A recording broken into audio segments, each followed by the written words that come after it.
Le fils égaré se mit donc à dire, jamais nul ne lui en avait parlé.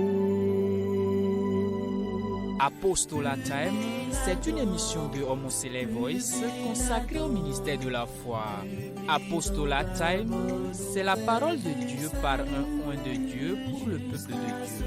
Apostolat Time, c'est le salut. C'est le salut. Bien-aimés en Christ, amis téléspectateurs de Homo Voice, nous voici devant vous aujourd'hui pour déceler le thème de la semaine intitulé « Le travail est source de vie, l'exercice est signe d'indépendance ».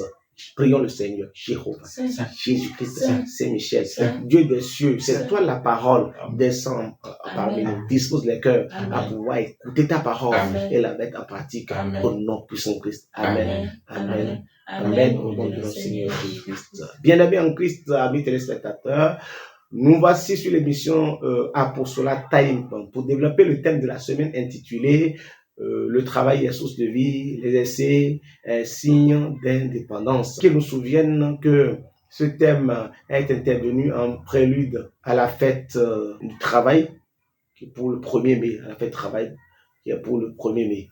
Donc, en réalité, le travail, c'est quoi? Le travail n'est rien d'autre que l'activité productrice, l'activité que l'homme pratique. Donc, c'est l'ensemble des activités humaines organisé et coordonné dans le sens de produire et ce qui est utile. Nous pouvons aussi dire que le travail a le sens spirituel, le sens physique. L'homme physique doit travailler, l'homme aussi doit travailler spirituellement. Travailler pour son corps, pour nourrir son corps, travailler aussi pour un indépendant. Son corps travaille aussi pour un indépendant l'esprit, c'est de ça qu'il s'agit. Alors, nous pouvons très rapidement vous dire l'origine du travail. Le Seigneur Dieu, créateur du ciel et de la terre, celui qui a créé, il a travaillé, il créa le ciel, il créa la terre. Il a créé le ciel, il a créé la terre. Donc c'est un travail, il a exécuté un travail. Donc c'est un travail, c'est une activité. Donc vous voyez, Genèse 1, verset 1er et verset 5. Au commencement, Dieu créa les cieux et la terre. Donc il est en train d'exercer quelque chose, il travaille, il est en train d'exercer une activité. Verset 5. Dieu appela la lumière jour. Il appela les ténèbres nuit. Ainsi, il y eut un soir et il y eut un matin. Ce fut le premier jour. Donc voilà, verset 31. Genèse 1, 31. Dieu vit tout ce qu'il avait fait. Et voici. Cela était très bon. Ainsi. Donc, vous voyez, je dis qu'il doit être utile. Le travail doit être utile. Le travail que l'homme doit faire doit être utile. Donc, il vit que tout cela est bon, oui. Ainsi, il y eut un soir et il y eut un matin. Ce fut le sixième jour. Genèse 2, verset 1er à 2. Ainsi fut achevé les cieux et la terre. Et toute leur armée. Dieu acheva au septième jour son œuvre qu'il avait faite.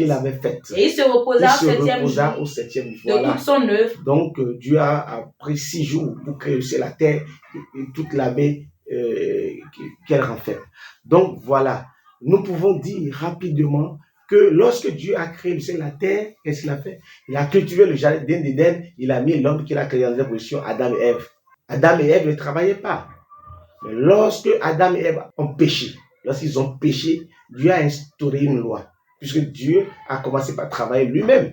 Mais il a instauré une loi. Genèse 3, 17, 19. Il dit à l'homme, puisque tu as écouté la voix de ta femme et que tu as mangé de l'arbre au sujet duquel je t'avais donné cet ordre, tu n'en mangeras point. Le sol sera maudit à cause de toi. C'est ta force de peine que tu en tireras ta nourriture tous les jours de ta vie. Il te produira des épines et des ronches. Et tu mangeras de l'herbe des champs. C'est à la sueur de ton visage. La sueur de ton visage. Donc le travail se fait à la sueur de nos visages, oui. Que tu mangeras du pain. Donc que tu mangeras du pain. Jusqu'à ce que tu retournes dans la terre. D'où tu as été pris. Alléluia. Donc, cela veut dire que le travail a été instauré dès l'origine du monde. Dès l'origine du monde, le travail a été instauré. Nous devons travailler. C'est pourquoi Proverbe 6, verset 6 dit, va voir la fourmi, toi paresseux. Toi qui ne veux pas travailler, la fourmi n'a ni inspecteur ni maître, mais il travaille. Il amasse, oui. Va vers la fourmi. Paresseux. Considère ses voies. Et devient sage. Oui, allez-y. Elle n'a ni chef, ni inspecteur, ni maître. Elle prépare en été. Donc la fourmi prépare en été sa nourriture. Elle amasse pendant la moisson. De quoi manger. Paresseux. Jusqu'à quand seras-tu couché? Donc en réalité, Salomon est en train de nous exhorter à travailler. Il faut que nous travaillions. Donc de prendre l'exemple de la fourmi pour travailler.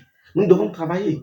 Donc le thème dit, le travail est source de vie. Celui qui veut vivre en paix doit travailler. Celui qui veut avoir de l'abondance dans sa vie doit travailler. Parce que le travail libère l'homme. Le travail procure la liberté. Le travail rend indépendant. On dit l'exercice est signe d'indépendance. Celui qui exerce le travail, celui qui travaille, celui-là est indépendant. C'est pourquoi nous allons constater que lorsque Jacob était en voyage et il voulait prendre de femme, qu'est-ce qu'il a fait? Il a demandé à travailler pour son beau-père.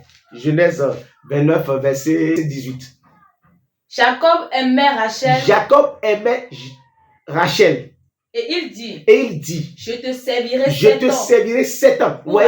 Pour Rachel. Donc il veut travailler. Il a dit à son beau-père qu'il va travailler pour lui pendant 7 ans pour pouvoir prendre Rachel.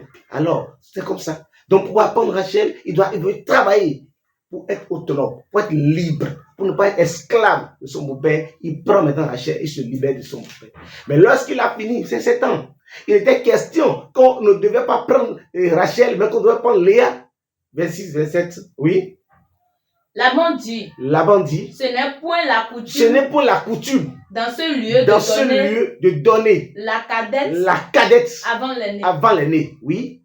Achève la semaine avec celle-ci. Et nous te donnerons aussi autre pour le service que tu feras encore chez moi pendant cette nouvelle année. Donc Jacob a travaillé pendant 14 ans chez son beau-père. Jacob fit ainsi. Et il acheva la semaine avec Léa. Merci. Donc Jacob a travaillé 14 ans chez son beau-père pour être libéré, pour être libre, afin de pouvoir prendre ces 2 femmes sur les 4 femmes. Puisque à chaque femme, on attribuait une servante. Jacob a travaillé pendant 14 ans. C'est ce qui a valu ces 4 femmes pour lui. Donc, les 2 femmes, il s'agit de Léa et de Rachel, et en plus des 2 servantes, Bila et de Zilpa. Donc, c'est de ça qu'il s'agit. Nous devons travailler pour être autonomes. Il a travaillé, il est devenu autonome. Il a travaillé pour bénéficier de cela. Donc, nous devons travailler. Même le Christ, quand il est venu, il a dit, il ne cesse de travailler. Il priait, jour et nuit, il veillait, il priait. Puisque son but, il a dit, je suis venu pour faire l'œuvre de mon Père, pour faire le travail de mon Père. Quand il rentrait dans le monde, c'est ce qu'il a dit. Mais il a travaillé. Dans Luc 9, verset 58, il dit, Jésus lui répondit, les renards des tanières et les oiseaux du ciel ont des nids. Mais le Fils de l'homme n'a pas un lieu il puisse reposer sa tête parce qu'il travaillait nuit et jour. Il veillait, il priait, il annonçait la parole de Dieu, il prêchait la parole de Dieu, il faisait des miracles. Puisque c'est de ça qu'il s'agit. C'est son job, c'est son boulot, c'est ce qu'il devait faire, c'est sa mission sur terre. Il ne s'est pas reposé. Mes frères et sœurs en Christ, nous qui sommes ici présents, nous devons travailler. Nous devons travailler parce que pour nous rendre libres, pour être indépendants, nous devons travailler.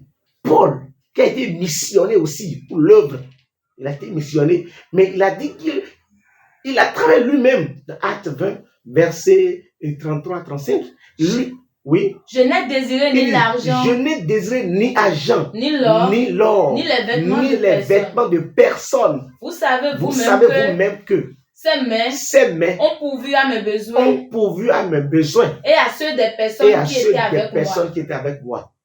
Je vous ai montré de toute manière que c'est en travaillant ainsi qu'il faut soutenir les faibles et se rappeler les paroles du Seigneur. Merci. Et quand nous évoluons dans 2 Thessaloniciens 3, verset 8 à 10. 2 Thessaloniciens 3, 8 à 10. Nous n'avons mangé gratuitement le pain de personne. Mais dans le travail. Paul qui dit ça, hein? Paul c'est un ambassadeur de Christ. Il annonçait la parole de Dieu partout. Il était missionnaire de la parole. Mais pourtant, est-ce qu'il dit oui? Mais dans le travail et dans la peine, nous avons été nuit et jour à l'œuvre pour n'être à charge à aucun de vous. Si tu ne veux pas être à charge de quelqu'un, tu dois travailler. C'est pourquoi nous devons instruire nos enfants. Nous devons éduquer nos enfants. Nous devons instruire nos enfants dès le bas âge. Nous devons éduquer les enfants à travailler. C'est important. Puisque c'est le travail qui libère. C'est le travail qui rend autonome. Quand on parle de source de vie, quand tu travailles, tu manges. Et tu ne demandes à personne, tu n'aimes pas. Allez-y. Ce n'est pas que nous n'en eussions le droit.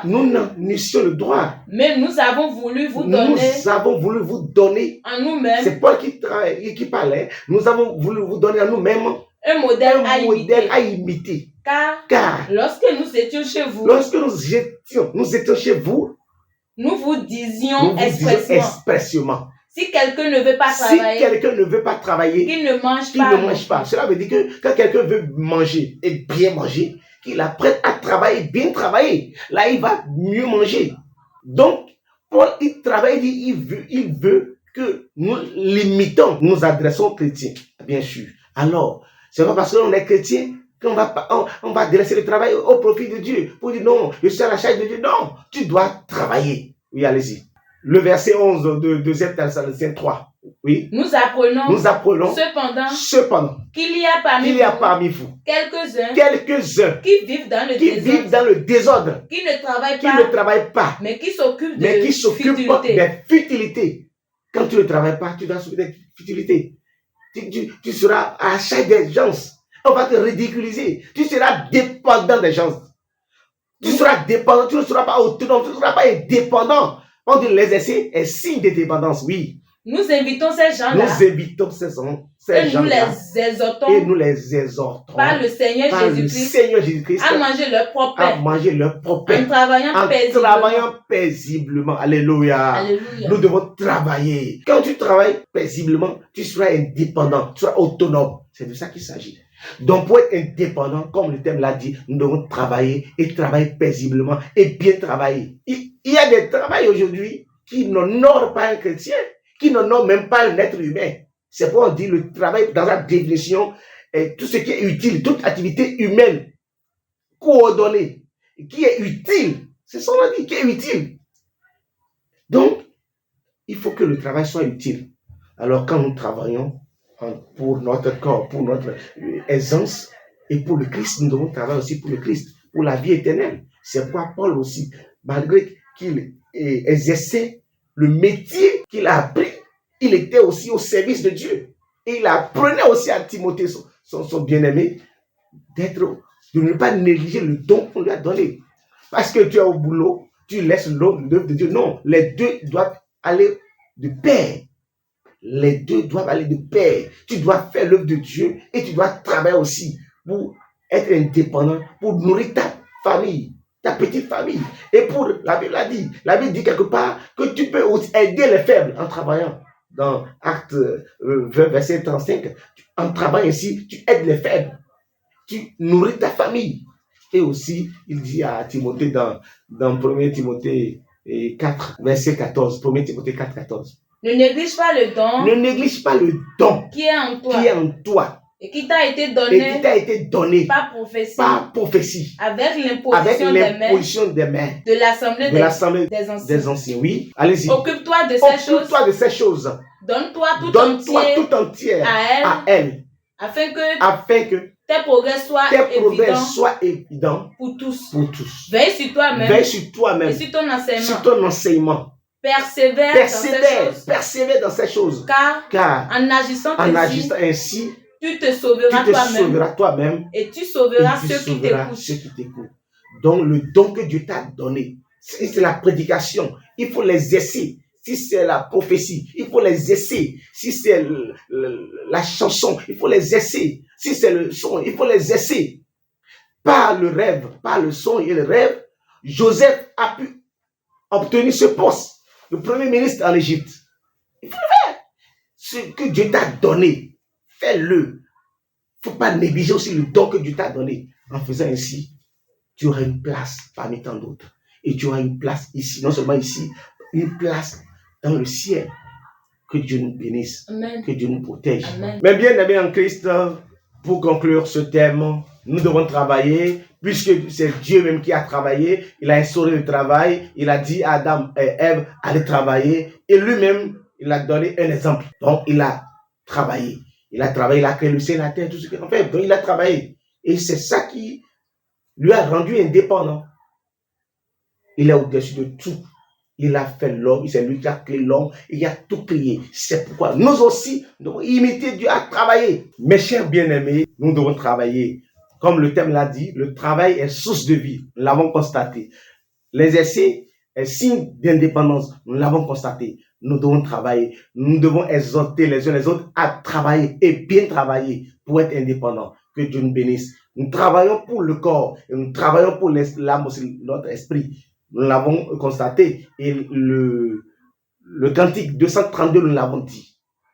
Que Dieu nous bénisse, que Dieu nous protège, Amen. Que Dieu fasse à ce que notre travail puisse réellement nous libérer. Amen. Au nom puissant de Christ. Amen. Amen. Amen. Au nom de notre Seigneur Jésus-Christ, Jéhovah, Jésus-Christ, Saint-Michel, Dieu Tout-Puissant, assiste tout chacun de nous, Amen. Montre le chemin à ce que nous pratiquons tes commandements. Amen. Au nom puissant de Christ. Amen. Amen. Amen. Au nom du Seigneur Jésus-Christ. Alléluia. Le Fils égaré se mit donc à dire, jamais nul ne lui en avait parlé.